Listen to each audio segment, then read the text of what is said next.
Welcome back. You are watching News Center. The government is weighing the auto industry's demand for a third phase of the FAME scheme. Sources have told CNBC TV18 that the automotive industry bodies have sought an extension of the electric vehicle subsidy program. The FAME 2 scheme, with an outlay of 10,000 crore rupees, is set to end by March 2024. The industry says a third installment of the scheme could put more focus on charging infrastructure, two-wheelers and buses.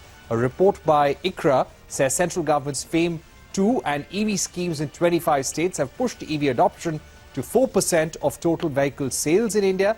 ICRA expects India's electric two- and three-wheeler adoption to rise to 30% and 40% respectively by 2030. For cars, the report expects adoption to increase from 1% currently to 15% by 2030. However, the report highlights some key challenges the industry could face with rising EV adoption, and these include lack of charging infrastructure and high import dependence. To discuss that and more, we're now joined by Shamsher Dewan, Senior Vice President at ICRA, and Arun Vinayak, CEO and co-founder at Exponent Energy. Gentlemen, thank you very much for joining us here on News Center. Shamsher, if I can begin with you, these projections that ICRA has made in its latest report, do they account for the FAME scheme to continue till 2030, or have you made these calculations without FAME subsidy? Yeah, hi, Parikshit. Thanks for having me on this call. Our estimates for 2030, as you rightly mentioned, these are without the subsidies continuing for a fairly long period of time. As we have seen in some of the global markets, the industry, the EV industry, with demand incentive for a period of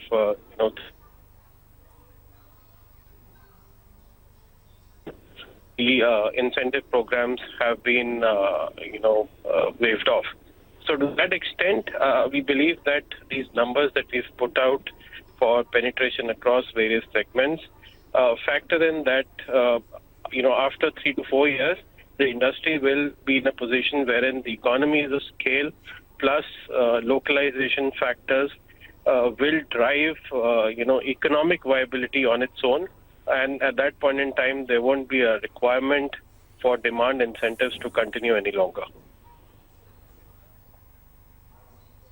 Right.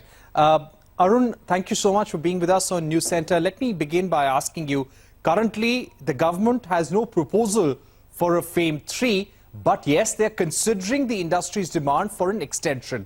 And the thinking is that maybe the two-wheelers, charging infrastructure, and even buses need that subsidy push for a few more years. When it comes to charging infrastructure, the electric vehicle ecosystem, so to say, what is the kind of push that we continue to need from the government, and till when, according to you, Arun?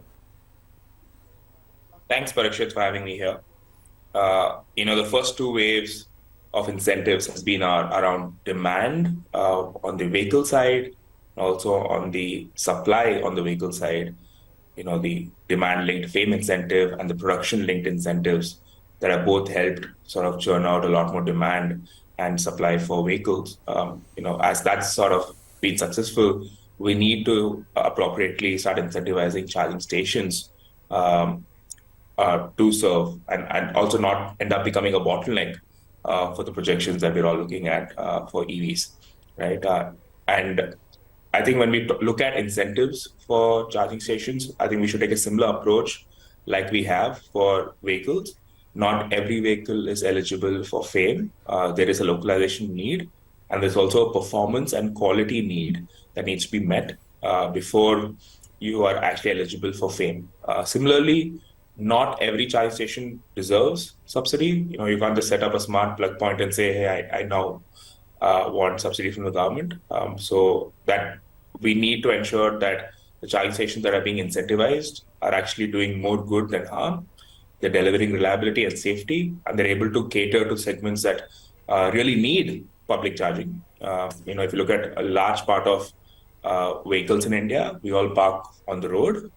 So there's no point trying to incentivize premium charging stations for the premium vehicles. We need to be looking at how are we incentivizing both vehicles and charging for more price-sensitive markets. Like commercial vehicles, for example, they're all vehicles that park on the road. They definitely need public charging. Home charging is not an option for them.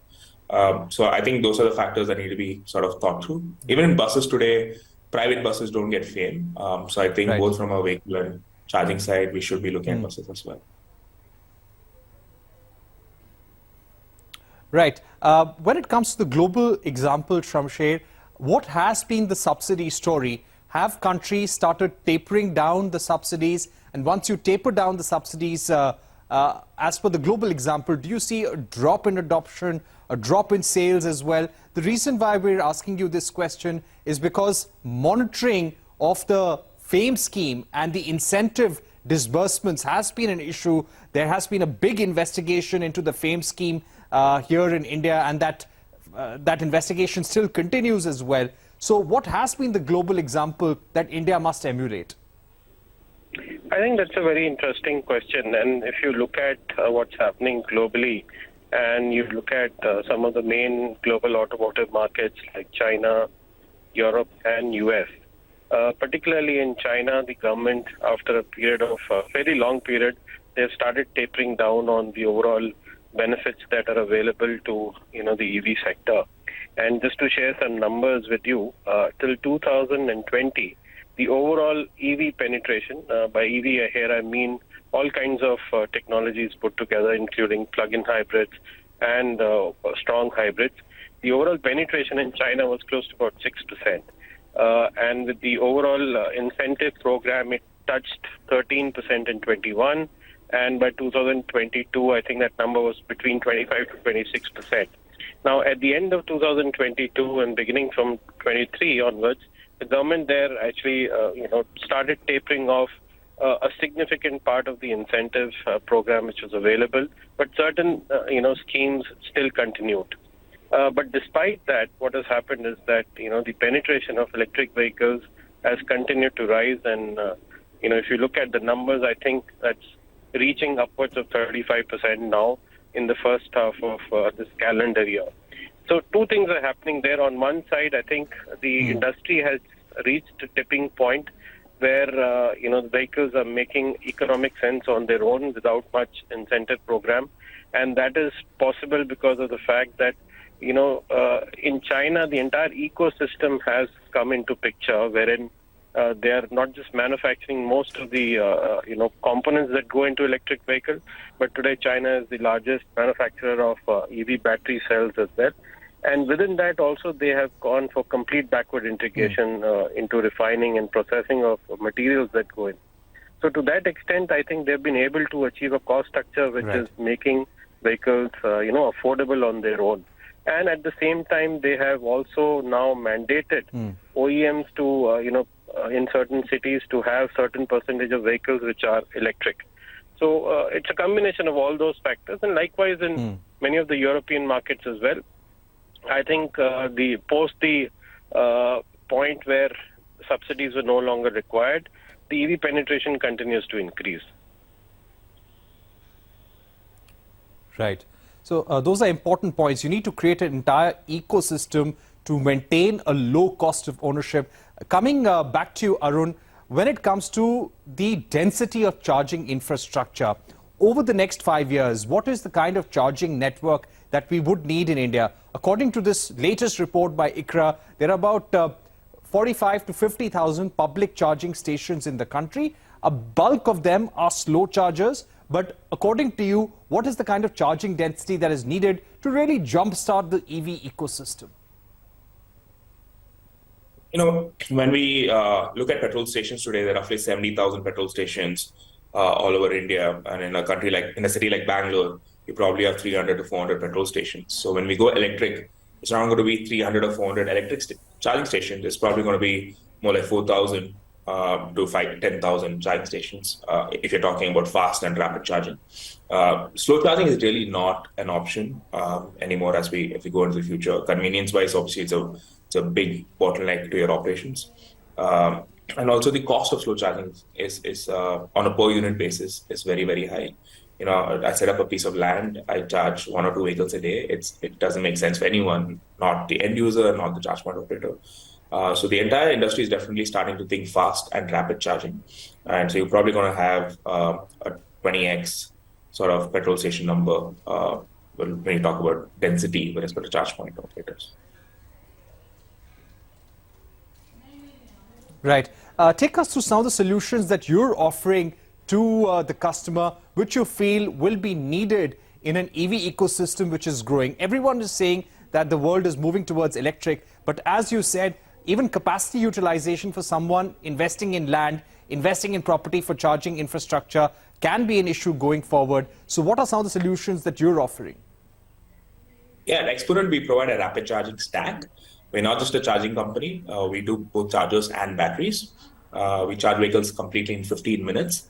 And this creates a bunch of incentives. Firstly, the vehicle battery size can be reduced, right? Today, I actually think the FAME subsidy has made a lot of OEMs lazy, because you have a capacity-linked incentive. You can just put a large battery and get away with it because the government is paying for it. There's no pressure to innovate and find more efficiency in the vehicle or find more innovative solutions. I actually think we should move away from demand-linked incentives to production-linked incentives, to maybe even financing incentives, or even charging station-based incentives. This will allow the entire ecosystem to find more innovative solutions. And we sort of want to play a role in that by saying, hey, you don't need large batteries anymore, put in a small battery and charge it up really quickly. On the same side, that makes the vehicle very cost-effective. On the other end, we're able to say on the same piece of land, we're going to be able to charge 20 to 30 vehicles a day. Actually, a lot of our charging stations today are doing 20 plus sessions a day, which is the highest in the world, right? So this has fundamentally fixed the unit economics behind charging stations. It's very, very easy to set up a charging station. It also, in absolute capital, if a petrol station requires 2 crores to set up, a charging station only requires 5 to 10 lakhs to set up. So it's as an order of magnitude lower. The problem is charging stations don't make money. That's why it doesn't get enough people excited to invest and grow the network. So that's what needs solving, and that's what Exponent is focused on. All right, we've run out of time, but Arun Vinayak, Shamsher Dewan, thank you very much for joining us on the program. Let's see what the government does in terms of the next phase of the FAME scheme now. That's all we have time for here on News Center. Thank you for watching. Goodbye.